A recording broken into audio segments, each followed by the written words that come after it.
Bonsoir tout le monde, j'espère que vous allez bien. On se retrouve aujourd'hui pour Radio Street. Je ne suis pas en retard, contrairement à ce que dit encore ce chat de gros menteurs. 22h, 22h00, voilà.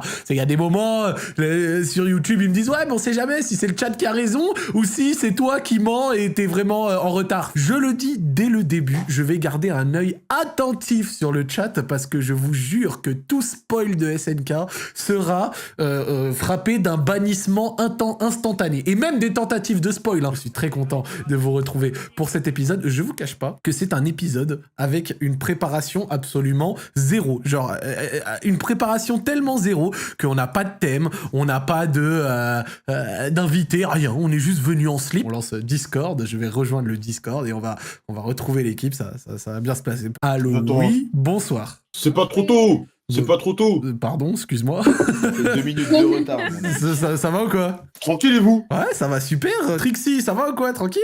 Ouais, ça va, on est là. T'étais un petit peu fatigué, j'ai eu l'impression. Non, mais j'ai des soucis en ce moment, genre... Bon, on espère que ce soit rien de trop grave et qu'au global, tu gardes quand même la pêche. Wesh, Freeman, ça va ou quoi, beau gosse? Ouais, je suis KO, mon gars. Oh là, mais qu'est-ce qui se passe? Je suis le seul qui ait la pêche, qui est Non, bien comme ça. frère. Et du coup, ça va, Sissi, ou quoi? Ça va, non, je me suis réveillée il y a pas longtemps. Mais wesh, Joël, il vient de se réveiller. Freeman, il est KO. Trixie, ça va pas trop bien. Sissi, elle dort jusqu'à 22... Mais Non, j'ai fait une sieste et voilà. Bon, bah écoute, on espère que vous serez en forme. En tout cas, moi, je suis là. On va gérer. Allez dans les présélections, venez nous raconter des choses. C'est avec vous que se fait aussi l'émission. C'est parti. Allô. C'est toujours mieux. Wesh, beau gosse, ça va? Ça va et vous? Ouais, ça va, tranquille. De quoi tu veux nous parler, mec? Alors, l'histoire, elle a rien d'incroyable en vrai, c'est juste que l'anecdote est un peu drôle et un peu anodine, on va dire. Bah, si elle est suffisamment drôle, on prend. Nous, on est là pour rire. En vrai, sur le moment, c'était pas drôle, mais bon, avec le recul maintenant, voilà quoi. Mais bon, en gros, pour faire simple, c'était il y a quelques années maintenant, genre quand on était des gosses, tu vois, genre en vrai, c'était entre 12 et 14 ans, je saurais pas te dire l'âge exact, tu vois. Mais ça remonte un peu. Et en gros, on avait un délire avec nos potes pendant les vacances d'été, c'était d'acheter acheter des pétards les plus gros qu'on trouvait, genre tu sais, les bisons et tout. Ouais, les bisons, les mammouths, je sais pas quoi, mes couilles. Ouais, Bisons 4. Bisons 4. Mammouth. Ouais, c'est lourd, ça. les bisons 4, les C'est trucs, lourd. tu jetais dans des allées. Ah ouais, en gros, on avait une frappe, ça. boutique dans notre ville, parce qu'acheter des pétards, tu vois, à 12 piges, c'est compliqué un peu. Et Internet et tout, c'était mort à cet âge-là. En gros, on avait une boutique de jouets, genre, dans notre ville. Et en gros, c'était un vieux qui avait absolument aucun client de toute l'année. Et nous, à chaque fois, on venait, on allait le voir, il nous filait un catalogue mystère avec tous les pétards qu'il avait. Genre, vraiment, le mec, les camions de pompiers, tout ça, y a personne, par contre. je te jure, c'était le dealer de pétards de la ville. Tu vois, on était genre une dizaine de potes à c'est tout le lourd. temps chez lui à acheter ça. Et le mec il nous fait son catalogue, il disait ouais bon ça j'ai pas et tout, mais si vous voulez je commande et tout pour la semaine prochaine, bref. Et donc du coup ouais le mec c'était totalement illégal. Hein, car nous on était cons, on cherchait les plus gros pétards et on cherchait des pétards avec de la TNT dedans, enfin bref des abrutis on était, bref. Ouais parce qu'en fait il y a vraiment les gros bisons, il y a une toute petite quantité de TNT parfois, bref je sais pas te dire exactement mais on cherchait les plus gros. D'accord. On était juste des imbéciles tu vois. Et ce mec-là, on y allait toutes les semaines, on lâchait des 40-50 balles, ce qui est énorme à 12 piges, tu vois, de pétards de merde. Mais 40-50 balles, soit vous aviez un gros argent de poche, soit vous mettiez vraiment du vôtre, quoi, genre à plusieurs. Attends, vous avez trouvé où l'argent?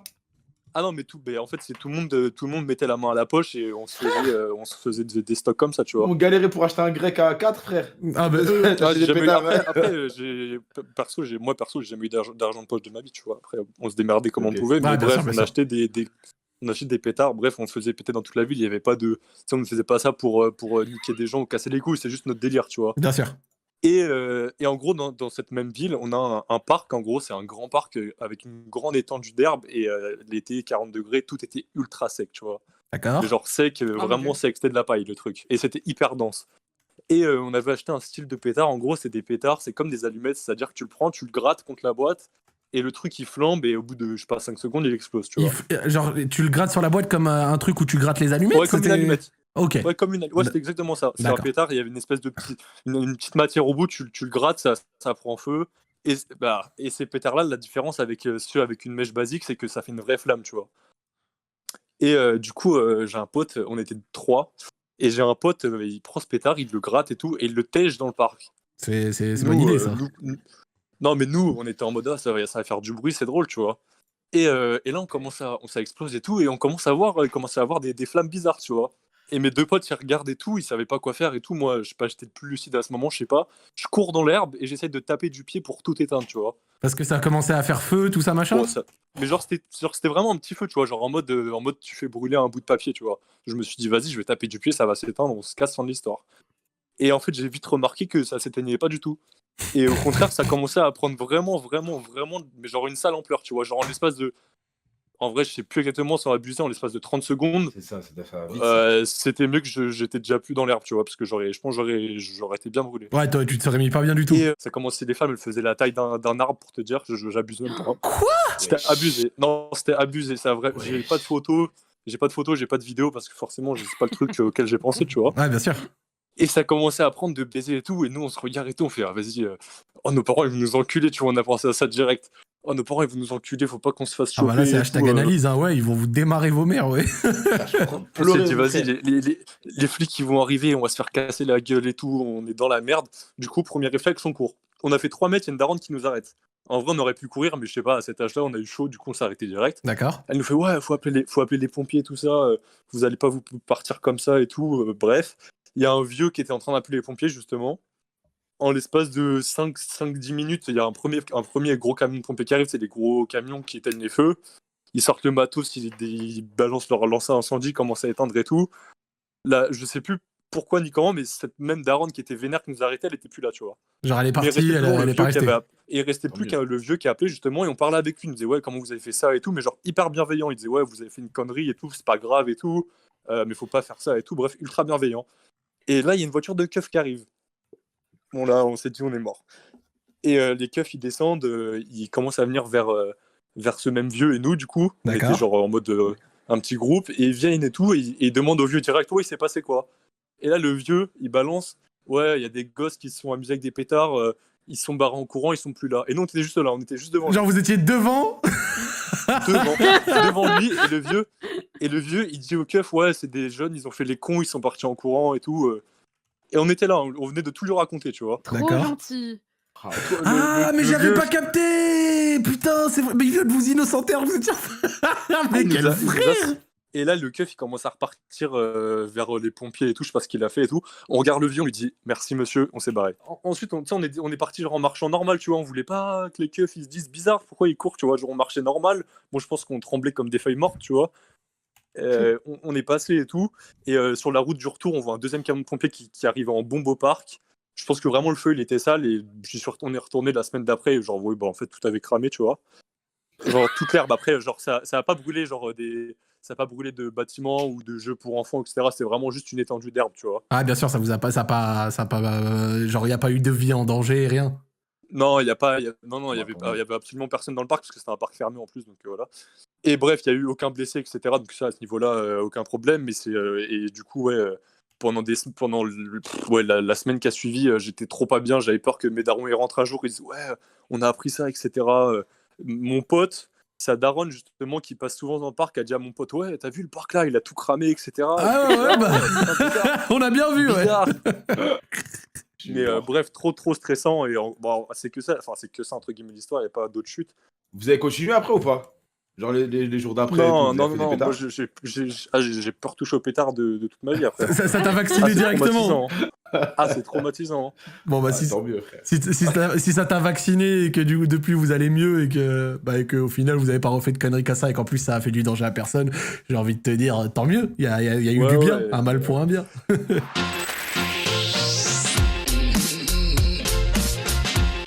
Je vais parler d'une histoire qui s'est passée au collège en 2009, Ok, vas-y. 2010. Ça remonte. J'étais en troisième et j'avais fait la pire bêtise et je l'ai jamais avoué à ma mère et elle le sait même pas encore aujourd'hui. Et donc tu viens nous en parler dans Radio Street. Bah, c'était une grosse bêtise parce que je sortais de la cantine Ok. et ce jour-là, il y avait du rap de dessert et c'était des kiwis. Et comme j'en avais tellement mangé, je sais pas ce qui s'est passé, j'ai eu la chiasse, mais la grosse chiasse. Genre carabiné quoi. Je sais pas pourquoi, je crois que c'est les fruits acides qui font ça. Ok. Et qu'est-ce qui s'est passé?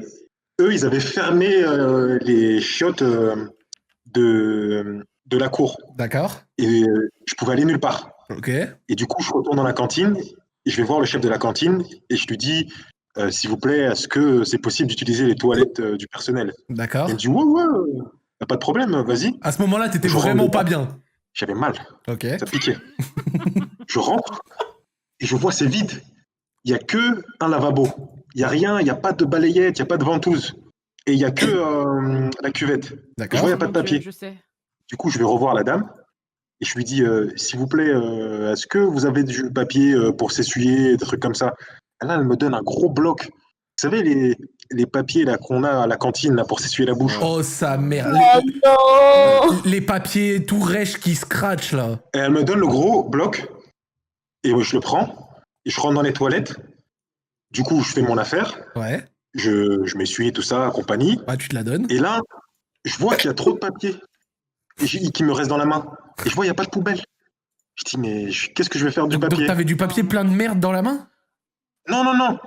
J'avais utilisé le papier dont j'avais besoin, Oui. mais il me restait encore du papier toilette. Tu vois? Ah, dans la qu'elle main. t'avait donné en plus? Oui, Oh. en rab. Et j'en avais trop. Ok. Et du coup, je me suis dit, bah, comme je trouve pas de poubelle, je me suis dit, bah, je vais le faire passer par la cuvette. Donc je jette et je tire la chasse. Mais t'es Et je trop vois, ça con. passe pas. Mais t'es trop Mais con. pourquoi? Mais je comprends pas, Mais moi t'es aussi. putain de con. Mais je me suis dit comme ça. Je me suis dit, peut-être ça va passer. Oh là là. Mais non, mais pourquoi tu le gardes juste pas, frère? Je sais pas, Non mais frère, même au pire tu te travailles avec un PQ à la main, le temps de trouver quelque C'est part où le ça, foutre, mais c'est pas très grave. Pourquoi aller le foutre entier dans la cuvette? Non, mais je crois que j'avais un peu honte. Ok, d'accord, bon, vas-y, passons. Après, il était T'avais- jeune Ouais, aussi, t'étais tu vois. jeune, machin, comme elle a dit Trixie, elle a raison. Et du coup, moi, je jette le papier dans les toilettes, mais je vois, ça veut pas passer. Je tire. Et plus je tire la chasse d'eau, Plus ça plus il y a de l'eau monte. qui remonte.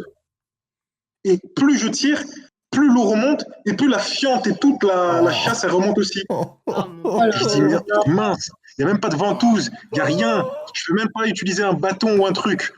Et du coup, je me dis, mais je réfléchis, je dis, putain, qu'est-ce que je dois faire? J'ai rien. Du coup, je pars, et là, je vois droit devant la porte, assis, le chef de la cantine avec un surveillant. Oh, mon Ils me Dieu. regardent tous les deux. Moi, je suis tout blanc. Ils me regardent, ils me font, ça s'est bien passé? Je fais, oui. Et je pars. Oh. Et là, je vais en permanence. J'avais 2 heures de permanence. Je rentre dans la permanence, tout va bien. Je sors mes cahiers, on est surveillé, tout va bien.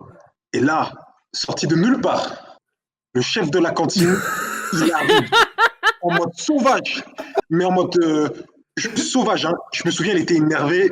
Il était énervant en créole. Oh, cool, maman. Quoi, ça? Il arrive comme ça, il m'attrape par les cheveux, il m'agrippe, il me tire dans le couloir. Et là, je voyais tous les élèves. Ils font, oh là là, qu'est-ce qui se passe? Et j'ai même pas le temps de voir ce qui se passe. Il me traîne, je marche pas. En fait, je suis traîné. Il me traîne, Ses jambes n'effectuent aucune action. rien. Et il me tire. Et plus il me tire, à un moment donné, on va dans la cantine. Et il me jette dans la cantine. Et il me dit, ah, t'as voulu me baiser, enculé, hein? Ah, c'est toi qui as fait ça, enfoiré. Oh, il parle mal, wesh, t'étais un gosse. Oh, ouais. Et il s'énerve en créole. Ah, t'as voulu m'enculer, hein? Ah, bah, tu vas nettoyer. Et là, il me jette le balai dans la gueule, comme ça. Il me jette la ventouse. Il me jette le seau. Il me dit, ah, espèce d'enfoiré, t'as voulu m'enculer, hein, c'est ça? Et là, je sais pas quoi faire. Je suis comme un insecte au milieu de la pièce. Ouais. Le trauma. Et Ouais, là, je vois au loin les surveillants qui courent. Ils sont en train de courir. Je dis, oh là là, qu'est-ce qui se passe? Ils sont en panique. Et tout le monde Et là, il me dit, non, laissez-moi faire. Il a dégueulassé les toilettes, c'est lui qui va nettoyer. Et Ouais, là, je moi, fallait je dire suis ça en à cause train des de kiwis, mettre mon- frère. Oh, putain, wesh. Toi aussi, tu Des sers des kiwis bizarres, kiwis frère. périmés aux gens à la cantine, petit bâtard. Et il y a les surveillants qui essayent de calmer le chef. Ils font, ah, calme-toi, qu'est-ce qui s'est passé? Là, il leur dit tout. Et pendant qu'il leur dit tout, moi, je suis en train de plonger ma main dans la cuvette, à main nue, en essayant d'enlever toute la fiente, tous les trucs qui bouchaient, Ok, et les mettre dans le seau. Et il y a le surveillant, il me regarde avec dégoût, il me fait, mais donnez-lui des gants, regardez ce que vous faites. Je suis comme une espèce de petite victime qui nettoie. Et moi, je suis apeuré parce que j'entends le chef de la cantine qui hurle. Mhm. Il est énervé. Et du coup, moi, je veux que tout ça s'arrête. Et, Et bah, donc, je quoi, nettoie, t'étais prêt à faire n'importe quoi? C'est ça. Frère, J'étais Mais piloté. après, en fait, après, sans déconner, il abuse. Je trouve, il abuse. Mais moi, je trouve que pour un enfant, c'est grave traumatisant, par contre. Hein. Au final, ils me donnent des gants, j'enlève tout. Il y a les surveillants, ils me regardent, ils me disent, bon, vas-y, retourne dans la perme. on va gérer ça. Ouais. Il est toujours énervé, le chef. Il dit, ouais, il a dégueulassé, etc. Il veut que ce soit nous qui nettoie à sa place. Il est fou, lui. Ouais, bon, quoi c'est bon, ses il a élèves 13 ans aussi. Oh, faut qu'il aille se faire foutre au bout d'un moment. Il m'énerve, là. Et moi, je pars dans le couloir tout seul. Je retourne à ma place dans la permanence. Là, il y a tous les élèves, ils me regardent. Ils disent, ah, qu'est-ce qui s'est passé? Ouais, pourquoi il t'a agressé comme ça? Et là, je dis rien. Je ferme ma bouche. Et tout le monde essaye de me faire parler. Et là, on entend toc-toc. Il y a le principal adjoint qui arrive. Et il vient me voir, il me fait, s'il vous plaît, j'ai à vous parler. Et je vais le voir. Il m'emmène dans une pièce. Là, il ferme la porte. Il me dit, bon, qu'est-ce qui s'est passé? Apparemment, vous vous êtes fait agresser. Je fais, non, rien s'est passé, tout va bien. Il y a juste eu un petit incident où on a parlé fort. Parce que je veux rien dire. Je me dis que si je parle, va y avoir des événements que je vais pas contrôler. Le gars va revenir t'attraper. Il me dit, vous êtes obligé de parler. Sinon, c'est vous qui allez prendre. Bah voilà, il s'est passé ça. Et là, il me tend une feuille. Il m'a dit, monsieur, vous allez tout écrire de A à Z. Du coup, j'écris. Là, il lit. Il fait, voilà, très bien, merci. 2 jours plus tard, j'entends que le chef de la cantine, il s'est fait muter dans un autre collège. Mais t'es sérieux? Si, ils ont utilisé le rapport. Il a utilisé le rapport que t'as fait et il s'est fait virer comme ça? Je voulais venir de ça parce que quand on m'a dit que il s'est fait muter, moi j'ai cru qu'il s'était fait virer dans ma tête. Il était à la rue. Dans ma tête, c'était ça. Ouais. Ok. Et après, je vais voir le surveillant qui était un de ses proches. Il m'a dit non, t'inquiète pas, il est dans un autre collège. Et il m'a dit de te dire ouais, il comprend, il a été impulsif, etc. Et le principal qui m'avait fait rédiger ce rapport, il m'avait expliqué que si j'avais pas écrit le rapport, il y a des parents d'élèves qui allaient être au courant par bouche à oreille que on agresse les élèves, que le personnel agresse les élèves, etc. Alors que pas du tout. Ouais. C'était juste. Il en allait de l'honneur du collège, enfin l'honneur, la réputation du collège un peu. Ouais, c'est ça. Et tous les élèves, ils m'en avaient voulu parce qu'ils avaient cru que j'avais fait virer le mec. Et ils avaient cru que je l'avais fait virer parce que j'avais écrit street avec ma merde sur les murs. Quoi? Bizarrement, c'est que au collège qu'on abuse des trucs comme ça. Bah, au lycée, tu commences à être un peu plus intelligent, je pense. Ouais, je pense. Parce qu'on est jeune et on est C'est genre. pourquoi au lycée, t'es un peu plus intelligent parce qu'il y a les meufs. De quoi tu veux nous parler, mec? Par où commencer? Bon, en gros, pour vous expliquer le truc, je vais pas donner de nom, je vais pas donner de. Je vais juste dire que je suis steward, je vais pas donner la compagnie, machin, etc. Tu vois. D'accord. Mais en gros, je suis steward pour une compagnie. Alors, pour t'expliquer le truc, donc, je suis dans une compagnie, etc. Et l'histoire remonte en 2019. D'accord. Et je sais pas si tu vois, tu sais, sur les avions un peu genre EasyJet et tout ça, ils sont 4 C'est-à-dire? Ah, le steward. dans l'avion. Ouais. Ouais, dans les stewards et les hôtesses de l'air, ils sont 4 et ils sont deux pilotes. Donc en tout, on est 6, tu vois. Donc pour te dire le truc, je fais un vol et tout pour le bled, pour Marrakech, je crois c'était. D'accord. Et on part de Paris et tout machin. Bref, on fait notre briefing, tu sais, avant d'arriver à l'avion, etc. Et petit détail important, le commandant de bord nous dit ouais, les gars, va y avoir des orages au décollage, donc je vais pas vous détacher au bout de 5 minutes comme d'habitude. Je vais peut-être vous détacher d'ici 15-20 minutes après le décollage. tu vois. Ouais, ça risque de bouger un Détail petit important. peu, je vous le mets un peu plus tard. Voilà, c'est ça. Ok. Voilà, donc nous on savait, on était au courant et tout tranquille. Bref, embarquement, tout se passe bien, les gens sont cool, tranquilles et tout machin, etc. Et moi, il faut savoir que mon poste pendant l'embarquement, j'étais tout à l'arrière de l'avion et le collègue qui allait s'asseoir à côté de moi, du coup, lui était au milieu. Donc c'est lui qui décidait de des places comme le vrai frère, tu vois. Ouais. Et donc en gros, il revient et tout, et tac, on se prépare et tout, on s'assoit, on va pour décoller, et il me dit ouais, j'avais un mec un peu chelou et tout aux issues de secours au milieu, là que j'ai installé, mais bon, il était un peu bizarre, mais ça va, tranquille. Tu vois, je fais ok, bah, je calcule pas, tu vois, comme d'habitude, il y a toujours des mecs bizarres un peu. C'est un peu énervé, tu comprends pas pourquoi, mais après, une fois le décollage est fait, voilà, ça va. Et du coup, décollage, donc on décolle et tout, machin, ça bouge un petit peu, et nous, on se met à parler, bah, tranquille, tu vois, après le décollage, on se met à parler et tout, et bizarrement, on a commencé à parler de sport de combat, donc il commence à me dire, ouais, t'en fais et tout. Tu vois, moi, j'ai fait 10 ans de judo, mais j'ai arrêté, j'avais 20 piges, tu vois, et lui, il me dit, ah, moi, je fais du MMA et tout, et on commence à parler de sport de combat, tu vois.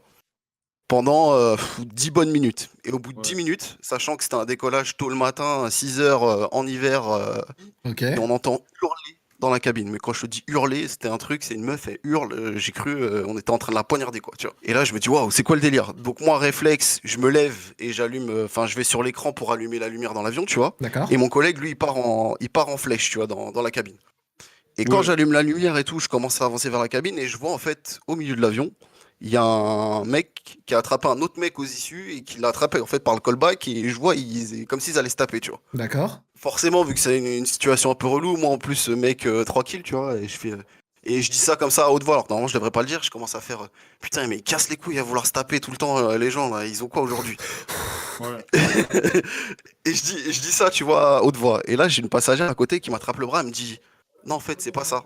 En fait, le monsieur il l'a attrapé parce que il a essayé d'ouvrir l'issue de secours. Quoi? Ouais. Alors que l'avion il est pressurisé, tout ça, le mec il a essayé d'ouvrir l'issue de Ouais, secours? il a Il essayé. a clairement Ouais, ouais, supprimé il a tout le essayé monde. il a essayé d'ouvrir l'issue de secours. Donc là, moi, ni une ni deux, je commence à tracer, tu vois. Mhm. Mon collègue aussi commence à tracer. Et il arrive à s'insérer au niveau du siège, juste derrière, en fait, où il y a aussi de la place pour les jambes, mais c'était pas une issue de secours, tu vois. Donc il arrive à s'insérer là, et il arrive derrière le mec, et il commence à l'attraper, et dire oh, calme-toi, calme-toi. Et là, le mec se rejette sur la porte une deuxième fois pour essayer d'ouvrir la porte. Donc là, du coup, mon collègue qui fait du MMA, un réflexe étranglement, tu vois. Il l'attrape étranglement. Moi, j'avais des réflexes du judo, je commence à lui attraper le bras, je lui fais une clé de bras.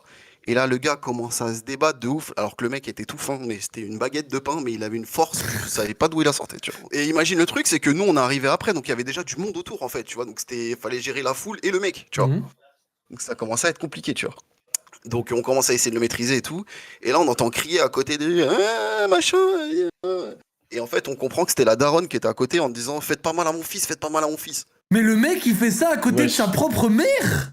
Ouais, c'est ça. Donc en gros, pour t'expliquer le truc, lui, il était assis côté couloir, il s'est levé et il a essayé d'attraper le truc. Sa mère était Ouais. au milieu et tout à droite, il y avait une meuf. Et en fait, la meuf, c'était la femme d'un mec qui était juste en face. Et c'est le mec, en fait, quand il a entendu sa femme hurler, il a attrapé le type, tu vois. Ah, mais un truc de ouf. Donc on essaie de le gérer et tout ça. Et en gros, la chance qu'on a eue sur ce jour-là, c'est qu'on était 4 mecs à bord. Du coup, Et ça a fini comment? Au final, vous l'avez, comment ça s'appelle, neutralisé, attaché quelque ouais, part? justement, c'est j'y quoi le bail? viens. Bah, du coup, moi, donc, nous deux, en fait, qui étions à l'arrière, on arrivait les premiers dessus, donc on a essayé de le maîtriser. Il y en a un troisième qui est arrivé de l'avant, en fait, qui a essayé de le maîtriser. Et il faut savoir que dans un avion, ça, c'est hyper important, les gens ne le savent pas forcément, mais on a un kit, en fait, pour les passagers indisciplinés. En gros, on a des menottes, on a des liens de contention, on a des sangles, des trucs pour attacher un mec, en fait, tu vois. Ah ouais. Si jamais il y a un problème, et ouais, non, vraiment, vraiment, on a ça. Et toi, c'était la première fois que t'avais un truc comme ça depuis que t'étais steward? Ouais, j'ai jamais eu ça. Pourtant, ça fait 8 ans que je suis dans le métier, tu vois. Mais À quel âge c'est après, en même temps, moi, je suis SO Joël. Moi, j'ai 31 ans. Ok, d'accord. Je suis SO Joël. Ouais.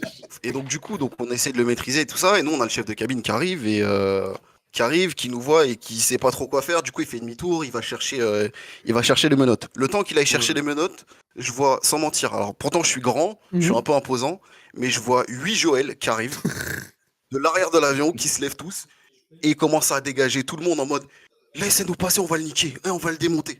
Et du coup, bah, les mecs, ils ont commencé à remonter la cabine, à essayer de pousser tout le monde. Moi, je me suis mis devant, ils ont essayé de me pousser, donc j'ai essayé de les calmer pendant 2-3 minutes. Donc, du coup, j'ai dû lâcher le gars, et donc il le tenait à deux, tu vois. Ouais. Bref, finalement, j'ai réussi à les calmer, et on est arrivé, le chef de cabine est arrivé avec les menottes. En fait, on lui a mis les menottes. Et tu sais, le mec arrêtait pas de se débattre et tout machin, sauf qu'au moment où j'ai réussi à lui mettre les 2 menottes au niveau du poignet, j'ai senti que le mec, il a lâché un moment, genre, il s'est dit merde, je suis dans la merde, tu vois. Ouais. Et à ce fait moment-là, quoi en fait, j'ai pas cherché à comprendre. Bah, en fait, il s'est dit ça y est, je suis attaché, je suis dans la merde, je peux plus rien faire, tu vois. Ouais. Ok. Donc, moi, à ce moment-là, ce que j'ai fait, j'ai attrapé ses jambes au niveau des genoux, là. Et je l'ai soulevé, mes collègues, on l'a soulevé et on a commencé à le porter à 5-6 avec des passagers, tu vois. Et au final, On l'a ramené à l'avant. et au final, il a fait ça pourquoi? Il a expliqué sa revendication, hein? Non, on sait pas, en fait. Le mec parlait pas, il a pas lâché un mot, juste il gueulait, il se débattait, en fait, c'est tout. Et à l'arrivée, il y a les policiers qui sont venus l'accueillir? Ouais. Mais en fait, tu vois, le truc qui était drôle, c'est qu'on a commencé donc en fait, on l'a posé, si tu veux, à l'avant, tu vois. Il se débattait de ouf et tout, machin. Et on a commencé à le ligoter, tu vois. Donc, moi, je trouvais toutes les sangles possibles, tous les liens de contention possibles. Je lui ai attaché partout, en fait, sur le corps. Le mec, c'était un saucisson, tu vois. Et du coup, donc mon collègue qui faisait du MMA, parce qu'il a changé directement de poste, il est resté à l'avant, tu vois, Ouais. avec le chef de cabine. Et en fait, nous, on a fait demi-tour directement à Paris, tu vois.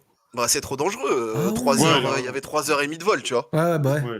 Parce qu'en fait, si tu veux, on a fait demi-tour, on a Oh, débarqué les l'enfer. passagers et tout.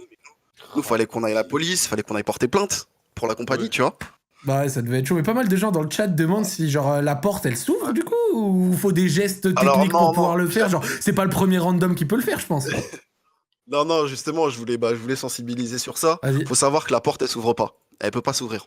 En fait, à partir du moment où l'avion, C'est ce qu'on vous m'avait voyez dit, qu'il ouais. a démarré les moteurs, ça se verrouille en fait et ça peut pas s'ouvrir. Et sachant que le mec, bon là je vous ai passé des détails, mais il a pris des coups, tu vois, le temps qu'on arrive. Et après, il y a encore d'autres gens qui voulaient encore le frapper, quoi. Donc fallait gérer aussi. Oh, ça a voulu faire une. Tu sais, Chacun son tour. quand les Chacun gens, son tour une gifle. quand les gens ils ont compris que ça allait faire demi-tour, qu'ils allaient pas repartir tout de suite, que tu Ah ouais, gros. ça essaie- Ah, et puis, faut dire, ça essaie faut de dire le un bourrer truc, de ça. vénère. Mais, Ouais, la, c'était mais la n'importe mère, quoi. elle devait Et, être trop gênée, sérieux. Ah, mais bah en fait, elle a passé son temps à pleurer. Nous, on l'a accompagnée après à la police parce qu'il fallait que nous on aille porter plainte. Et elle pleurait pendant tout le long. Elle dit oui, mais il est malade, il a des cachets, je sais pas quoi. Mais, je sais même pas ce qu'il avait en vrai, mais Ouais, Ah ça doit bah. être un schizophrène ou un truc comme ça qui a eu une crise ou je sais pas. ouais, je sais pas, je sais pas. Ah bah là, Franchement, caché, il aurait on fallu. n'a jamais eu le fin mot de l'histoire, mais Parce que c'est la question que je te posais, tu penses que c'était un attentat ou c'était vraiment un malade parce que. non. Après, j'ai un peu grossi les traits sur le Discord, mais on sait pas. Mais Bon, bah. après, il y a eu de la gestion de passagers parce qu'il y a eu des gens qui ont fait des malaises et tout. Enfin, c'était un bordel. Ah ouais, c'était quoi, Quel c'était quoi ça? Mais- Ah, mais c'était le vol de... Franchement, Le pire vol je de vous ta épargne vie, les mon détails de... Ah, mais vraiment, vraiment. Bon, en tout cas, merci frérot, ton histoire était vraiment, vraiment super cool. T'as des dédicaces, mec? Ouais. Ouais, bah merci. Non, pas dédicace, sinon je vais me faire cramer. Non, bah écoute, pas de soucis. Garde ton anonymat et passe une bonne soirée, frérot. Allô, oui, bonsoir. Allô, Ouais, ça va ou quoi? La semaine dernière, lui. en Allô? plus. je viens vous parler. Tu peux rapprocher ton micro, histoire, alors à parler un peu plus fort, on t'entend pas bien. En gros, je viens vous raconter une histoire un peu triste. C'est un témoignage en fait. Vas-y. Je vais juste désamorcer d'abord. Si j'ai l'air de. Ça m'impacte pas trop ou quoi, c'est juste parce que, en gros, pour moi, je suis à la fin de mon deuil. Ok. Et ça, c'est une des étapes qui va le conclure, quoi. En gros, c'est juste pour dire ça. D'accord. En gros, je viens vous raconter l'histoire de mon cousin Ok. qui est décédé. Demain, ça va faire 2 semaines. Ok. Et donc, il est décédé dans un quartier à Nîmes et il s'est tout simplement fait abattre froidement dans sa voiture. Il s'est passé quoi? Est-ce que vous avez pu avoir des Alors. éclaircissements? Alors, je vais vous raconter que moi, je sais. Ouais. Juste pour dire, moi, je j'habite pas à Nîmes, j'habite dans le centre de la France. Ok. C'était genre 22h, comme ça, 21h, 22h. Ouais. Et il décide de sortir. En gros, il a son meilleur pote qui lui dit viens, vas-y, viens, on va se une canette à la station et tout. Comme ça, on se pose tranquille. Il passe le chercher en voiture. Ok. Du coup, mon cousin, il monte avec lui. Et pour aller à cette station, qui était, je sais pas, 1 kilomètre ou 2 kilomètres plus loin, il taille à travers une cité, la cité de Vacorol. Et dans cette cité-là, en fait, ils rentrent.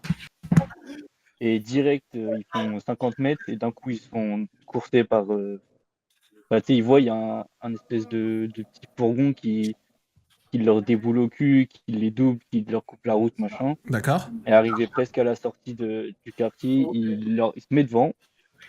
Et donc, ça, c'est d'après les dires du meilleur ami de mon cousin. En gros, ils se trouvaient avec le fourgon devant eux, un mec qui descend. Et mon cousin dit oui, il fait quoi le type là? Oh putain frère, il a une arme. Et là, ça a rafalé. Et donc en gros, pour dire, mon cousin, il est décédé pour le coup. Enfin, quasiment. Ouais. Et son meilleur ami, il a eu le temps de Moi, j'ai une question. Enfin, il a rien Est-ce eu. que c'est un règlement de compte ou ils étaient là au mauvais moment, au mauvais moment? Alors, justement, c'était pas un règlement de compte en fait. Parce que mon cousin, il avait rien à voir là-dedans, son meilleur ami non plus. Ça a été prouvé par la police. Genre, c'était vraiment du mauvais endroit, mauvais moment, quoi. C'est exactement ça. En fait, ils étaient juste dans la mauvaise voiture. En fait, ils avaient une voiture qui ressemblait à la voiture d'un mec qui traînait dans plusieurs affaires. Vous Oh la voyez ce que je veux dire? dinguerie. J'en sais un peu plus sur le fait de pourquoi du comment, mais vis-à-vis de l'enquête et tout, je peux pas trop en dire. Ok. Mais en gros, c'est vraiment ça le truc, quoi. C'est juste, on a donné 500 balles à un débile et on lui a dit telle voiture immatriculée à tel numéro. Tu vas, tu tires sur tel mec queue avec une casquette. Et en gros, c'était ça l'ordre. Et le mec, il est arrivé, il a vu un 9 au lieu d'un 6, tu vois, sur la plaque, la connerie. Oh, Et il a frère, tiré c'est sur le horrible. premier mec avec un blouson noir, tu vois. C'est ça qui s'est passé, en fait. C'est horrible. Conclusion un peu honorifique pour mon cousin, c'est que grâce à lui, vu que ça a été prouvé qu'il avait les mains propres dans tout ça, et ben ils ont ouvert une vraie enquête. Ça n'a pas été classé dans les règlements de compte. Ouais. Et la vraie enquête, elle a mené à 3 jours plus tard, ils ont fait une descente dans une galerie à Nîmes et ils ont récupéré une dizaine de Kalachnikov. Oh là là. Oh là là. Mon cousin a été tué à l'arme de guerre quand même dans un quartier de France. C'est vrai que à l'arme de guerre, c'est choquant, sérieux. C'est 10 balles de Kalachnikov dans une Clio, vous voyez. Bah écoute, vraiment, merci à toi, frérot, d'avoir eu le courage de raconter tout ça. J'espère que ça te fera du bien. J'espère que ça t'aidera également, comme tu le dis, comme tu l'as dit au début, à faire un peu ton deuil. Vraiment, grosse force à toi, gros courage à toi, ta famille, toutes les personnes qui ont été concernées par ce méfait. Ouais. J'espère qu'ils le retrouveront, que justice sera faite. Et franchement, on est tous avec toi, gros. C'est ça, et Prenez prenez soin de vous, les gars. Prenez soin de vous, votre famille. Traînez pas dans les endroits où il faut pas, on sait jamais. Bah écoutez, on arrive à la fin. Radio Street, c'est fini pour cette semaine. Des gros bisous et bon début de semaine à tous. Ciao.